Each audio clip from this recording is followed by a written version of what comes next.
before we begin, take a moment to ask yourself this. What would you do if God clearly told you something, and you knew exactly what he wanted, but you chose to do it your own way instead? Because this is not just a story about a king. This is a story about obedience, pride, and how one decision can cost you everything. And if you want more stories like this that bring the Bible to life in a simple and powerful way, make sure you subscribe and stay with us, because some of these stories might change the way you see your own life. It all begins with a man named Saul. At first, Saul didn't look like someone who would fall. In fact, he looked like the perfect king. He was tall, strong, and impressive. When people saw him, they felt confident. He stood out above everyone else, literally and figuratively. And when God chose him to be the first king of Israel, it seemed like the right decision. But God was never only looking at Saul's appearance. God was looking at his heart. In the beginning, Saul showed signs of humility. When he was first told he would be king, he didn't run forward proudly.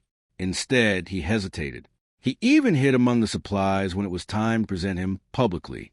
He didn't feel worthy, and that humility was exactly why God could use him. As Saul began to lead Israel, there were victories. Enemies were defeated. The nation began to unite. People respected him. They followed him. His name started to carry weight. But something slowly began to change inside him. It wasn't immediate. It never is. At first, it was small. A thought here, a decision there. Moments where Saul began to trust his own judgment more than God's instructions. And those moments started to grow. One of the first major cracks appeared during a time of war. The prophet Samuel had given Saul a clear command from God. Wait 7 days. Samuel would come and offer a sacrifice to God before the battle. This wasn't just a ritual. It was a test of trust, a test of whether Saul would obey even when the situation felt urgent. But as the days passed, Saul grew anxious.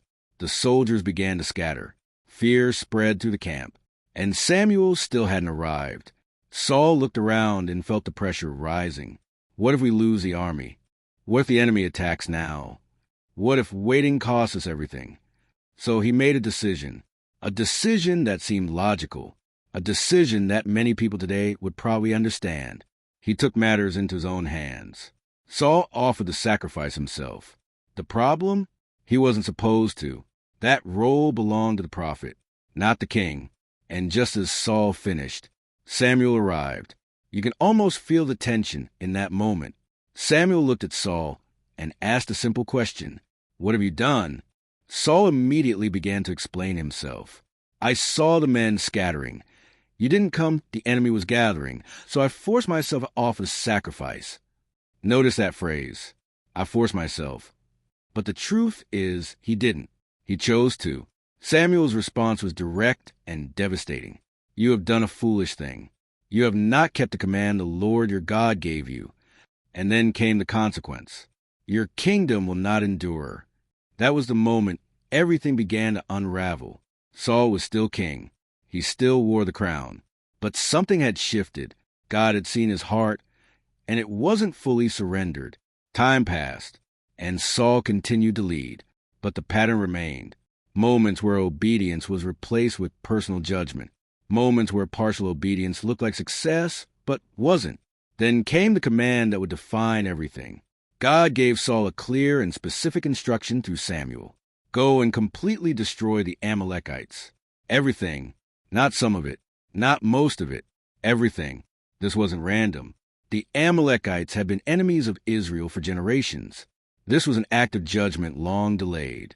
And Saul went to battle. At first, it looked like obedience. He attacked. He defeated them. He won the war. But then, he made another decision.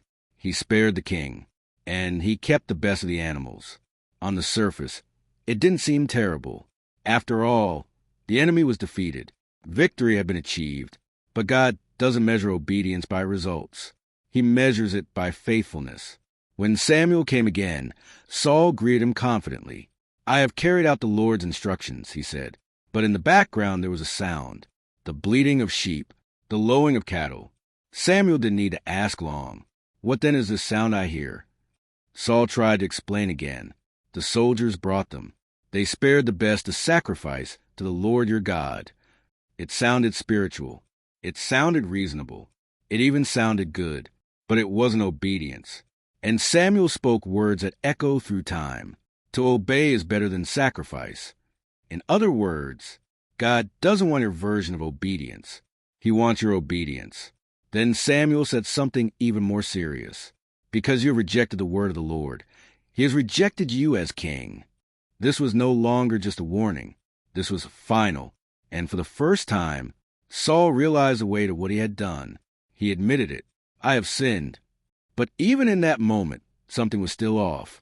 Please honor me before the elders of my people, he added. Even now, he was thinking about how he looked, not just about what he had done.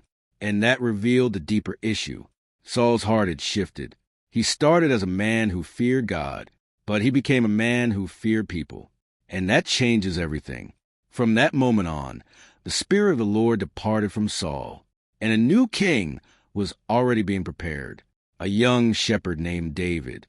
While Saul sat on the throne, David was being shaped in the fields.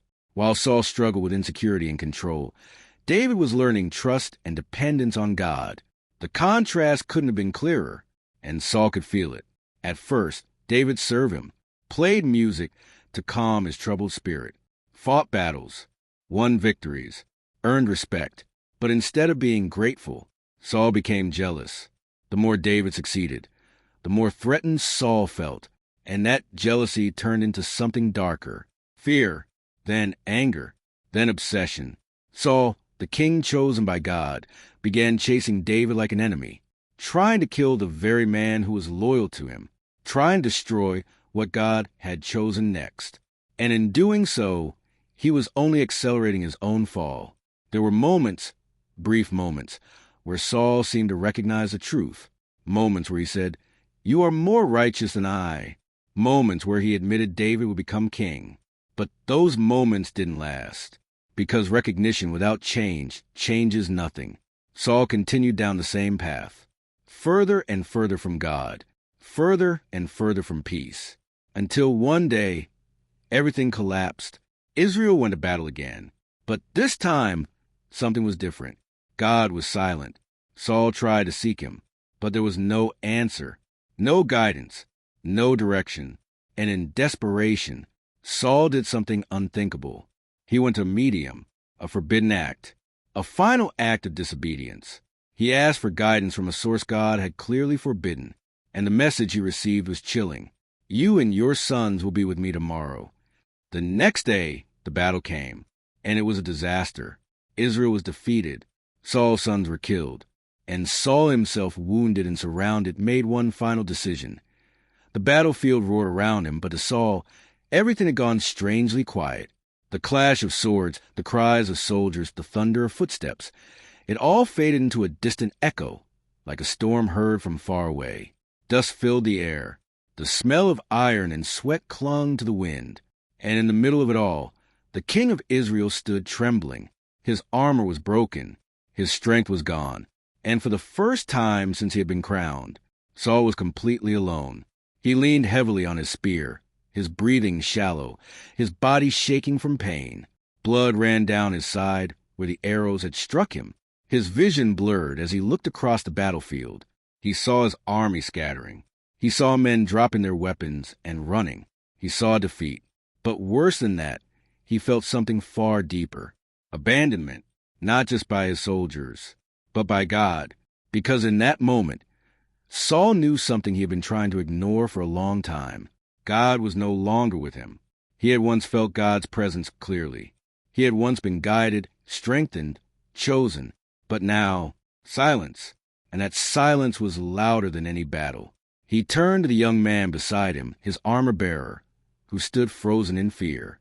"Draw your sword," Saul said, his voice weak but urgent, "and kill me before these enemies come and do it." The armor-bearer stared at him, shocked. He couldn't move. This was the king, the one anointed by God, the one he had sworn to serve. How could he raise his hand against him? "I can't," the young man whispered, stepping back. "I will not." Saul closed his eyes for a moment. Even now, no one would follow his command. Not even this. Not even at the end. And in that instant, something passed across his face. Not anger. Not pride, but something closer to realization. A quiet, heavy understanding. This was the result. This was where the path had led. Not in a palace. Not surrounded by honor. But here in the dust with no one left to save him. Saul slowly nodded. Then, gathering what little strength he had left, he took his sword. For a moment, he hesitated, not because he feared death, but because deep inside, memories began to rise. Flashes of who he used to be. A young man searching for his father's donkeys. A moment of surprise when he was told he would be king. The oil being poured over his head. The voice of Samuel. The feeling of God's Spirit rushing upon him. Victory. Purpose. Calling. He had once been chosen. He had once been close. And now, this. The distance between those two moments felt unbearable. How did I get here? He whispered to himself. But deep down, he already knew. It wasn't one decision. It was all of them. Every time he chose his way over God's. Every time he justified disobedience. Every time he cared more about people than truth. Every step had led him here. And now, there was no turning back. Saul took a deep breath, and without another word, he fell on his own sword. His body collapsed onto ground. The king of Israel was gone. The armor-bearer, seeing this, was overcome with fear and despair. And he did the same. 2 lives, ending in the same moment. 2 stories closing in silence. The battlefield didn't stop. The war didn't pause. The world didn't change. But something invisible shifted. A chapter had ended, and the consequences spread quickly. The Philistines, seeing that Israel had fled and that Saul and his sons were dead, advanced further. Cities were abandoned. Homes left empty. Fear spread through the land. The body of the king, the one who once stood tall above all others, was found among the fallen. And in a final act of humiliation, his enemies displayed him publicly. The crown was gone. The honor was gone. The glory was gone. Everything he once held was stripped away. But the story doesn't end there, because far from the battlefield, there was another man, David. When the news reached him, it didn't come with celebration. It didn't come with relief. It came with grief. Deep, genuine grief. David tore his clothes. He wept. He fasted. Not because Saul had been perfect. Not because Saul had treated him well. But because Saul had been chosen by God. Because Saul had once been something more. And David saw that. He remembered the good. He remembered the calling. He remembered what Saul could have been. And instead of speaking harshly, David sang a lament. How the mighty have fallen. Those words carried more than sorrow. They carried a warning. Because Saul's story was not just about his fall. It was about potential lost, calling ignored, opportunities wasted. And that's what makes it so heavy. Because Saul didn't fail because he was weak. He failed because he stopped listening. He stopped obeying. And slowly, he drifted. But here's where the story turns, not backward but forward. Because while Saul's life ended in tragedy, it didn't have to, and neither does yours. You see, Saul's greatest mistake wasn't just disobedience. It was what came after. Instead of fully turning back, he kept justifying. Instead of surrendering, he kept controlling. Instead of trusting, he kept fearing. And that pattern destroyed him. But imagine, just for a moment, what would have happened if Saul had truly repented? Not just words, not just, I have sinned, but a broken heart, a surrendered heart. Would God have forgiven him? Of course, because that's who God is. We see it again and again, even with David himself, who would later make serious mistakes. But the difference was not perfection. The difference was a heart. David didn't hide. David didn't justify. David fell, but he returned. Saul fell and stayed there. And that difference changed everything. Now think about this. How many people today are walking the same path Saul walked, not openly rebelling, not loudly rejecting God, but slowly drifting, quietly choosing their own way, explaining things away, delaying obedience, living in partial surrender? It doesn't look dangerous at first. It feels normal. It even feels reasonable. But it leads to the same place. Distance, silence, loss. And the scariest part? You don't notice it happening. until you're already far away. Saul didn't wake up one day and decide to lose everything. He just made small compromises, again and again and again, until one day there was nothing left to hold on to. But here's the truth that changes everything. You are not Saul. Your story is not finished. And no matter how far someone has drifted, there is always a way back. Right now, not tomorrow, not later, now. Because the same God who rejected Saul as king is the same God who welcomes anyone who truly returns. Not reluctantly, not with hesitation, but with open arms. And that truth, that simple, powerful truth, is where Saul's story reaches beyond his own life and begins to speak directly into ours. Because if Saul's life shows us how far a person can fall, the rest of Scripture shows us how far God is willing to go to bring someone back. And the contrast is impossible to ignore. Think about it. Saul had everything: a calling, a position, a voice from God, clear instructions, opportunities to turn back. And yet, he drifted. But what if the story didn't end there? What if we zoom out beyond Saul, beyond Israel, beyond that battlefield? Because hundreds of years later, another king would come. But this king would be different. He wouldn't be chosen because of his height. He wouldn't stand above everyone physically. He wouldn't rule from a throne made of gold. He would walk among ordinary people, speak with authority, yet serve with humility. And unlike Saul, he would obey perfectly, even when it cost him everything. This king would show us what true obedience looks like. Not partial, not convenient, not adjusted to fit circumstances, but complete, unwavering, faithful to the very end. Where Saul said, "I force myself," this king would say, "Not my will, but yours be done." Where Saul feared people, this king would fear only God. Where Saul tried to hold onto his position, this king would lay everything down. And in doing so, he would open a door Saul never walked through, the door of complete restoration. Because here's something many people miss. Saul's story is tragic, but it's not meant to leave us hopeless. It's meant to make us aware, to wake us up, to show us what happens when we slowly replace obedience with control. But it also prepares us to understand something greater: grace. Because without understanding failure, you can't fully understand grace. And without seeing Saul's fall, you might not fully appreciate what it means to be restored. Let's make this real. Imagine someone who has drifted, not overnight, but over years. Someone who once believed deeply, who once prayed, who once felt close to God. But then life happened. Disappointments, distractions, success, failure, slow compromises. And now they feel far away. Maybe even like Saul, they feel like God is silent, like it's too late, like they've crossed a line. But here's the truth that changes everything. There is no distance too far. There is no failure too big. There is no moment too late for someone who truly returns. And that word truly matters, because returning is not just saying words. It's not just feeling bad. It's not just acknowledging mistakes. Saul did all of that at times. He said, "I have sinned," but his heart didn't fully turn. He wanted forgiveness without surrender. He wanted restoration without change. And that's where many people get stuck. They want the benefits of being close to God without actually coming close. But true return looks different. It's honest. It's raw. It's uncomfortable. It's letting go of control. It's admitting, my way isn't working. It's choosing obedience, even when it feels difficult. And when that kind of return happens, everything changes. Not instantly, not perfectly, but direction changes.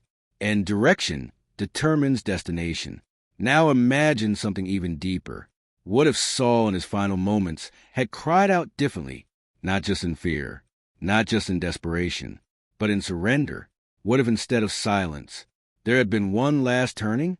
We don't see that in his story, but we do see something else in another story. A man hanging on a cross, a criminal, a life filled with wrong decisions, a life that had gone completely off track. And in his final moments, he turned, not with a perfect speech, not with a long prayer, just a simple, honest request. remember me.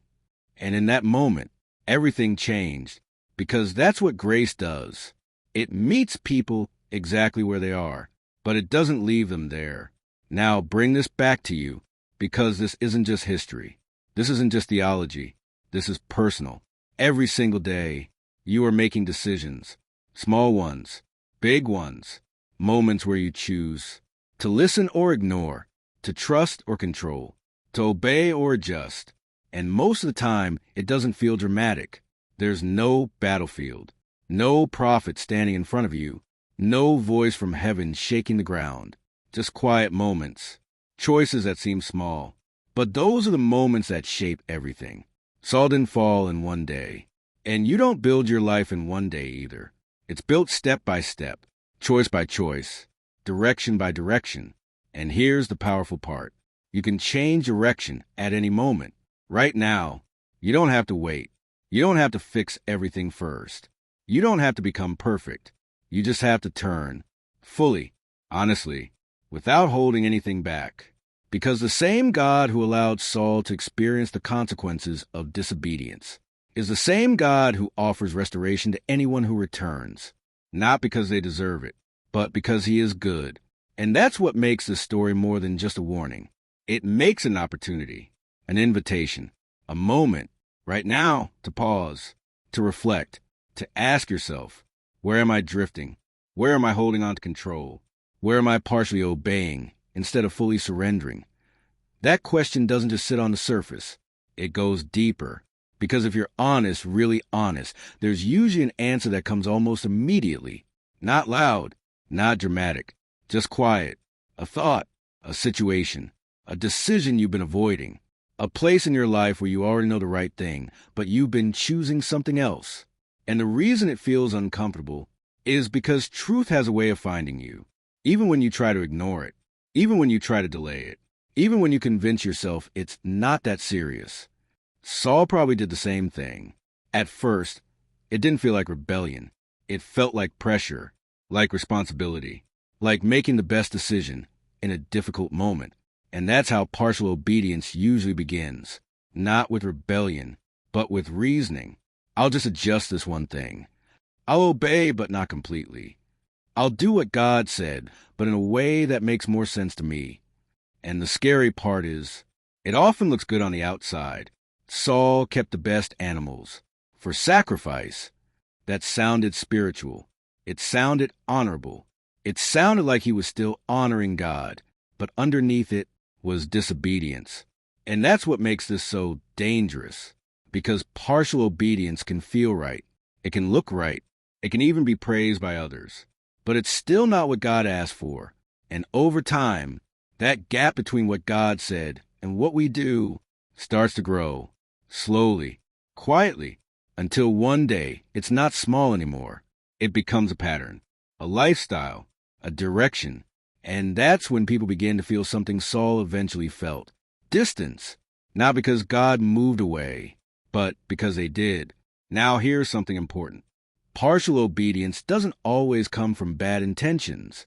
Sometimes it comes from fear. Fear of what obedience might cost. Fear of losing control. Fear of what people will think. Fear of stepping into the unknown. Saul feared his army scattering. He feared losing the moment. He feared the outcome. So he chose control instead of trust. And maybe in a different way, you've done the same. Maybe there's something you know you need to let go of, but you're holding on to it because it feels safe. Maybe there's a step you know you need to take, but you keep delaying it because it feels uncertain. Maybe there's a truth you need to face, but you keep avoiding it because it's uncomfortable. And in all of that, you're not rejecting God completely. You're just adjusting, just like Saul. But here's the truth that changes everything. Delayed obedience is still disobedience. Adjusted obedience is still disobedience. Partial surrender is not surrender. And the longer that continues, the harder it becomes to recognize. Because what once felt like a compromise starts to feel normal. And when something wrong starts to feel normal, that's when it becomes dangerous. Saul reached a point where he could confidently say, I have obeyed, even when he hadn't. That's how far he drifted. not just in his actions, but in his awareness. And that's the part most people don't see coming. You don't just drift away from obedience. You drift away from realizing you've drifted. And that's why this question matters so much. Where am I partially obeying instead of fully surrendering? Because answering that question honestly can change your entire direction, but only if you respond to it. Because awareness without action leads nowhere. Now let's go deeper. What does full surrender actually look like?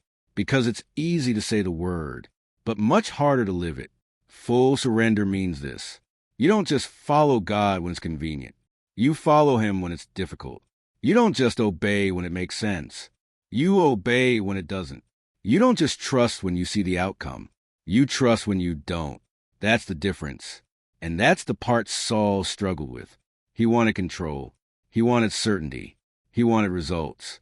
But obedience doesn't always give you those things immediately. Sometimes it gives you uncertainty first. And that's where trust is built. David understood that. That's why, even when he had the chance to kill Saul, he didn't.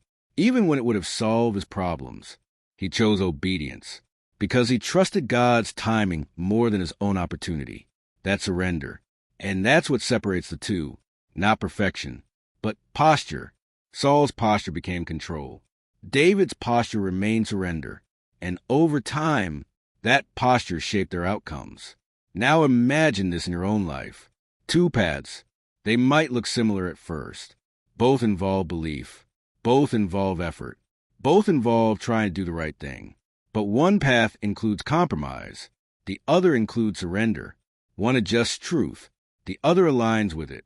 One prioritizes comfort. The other prioritizes obedience.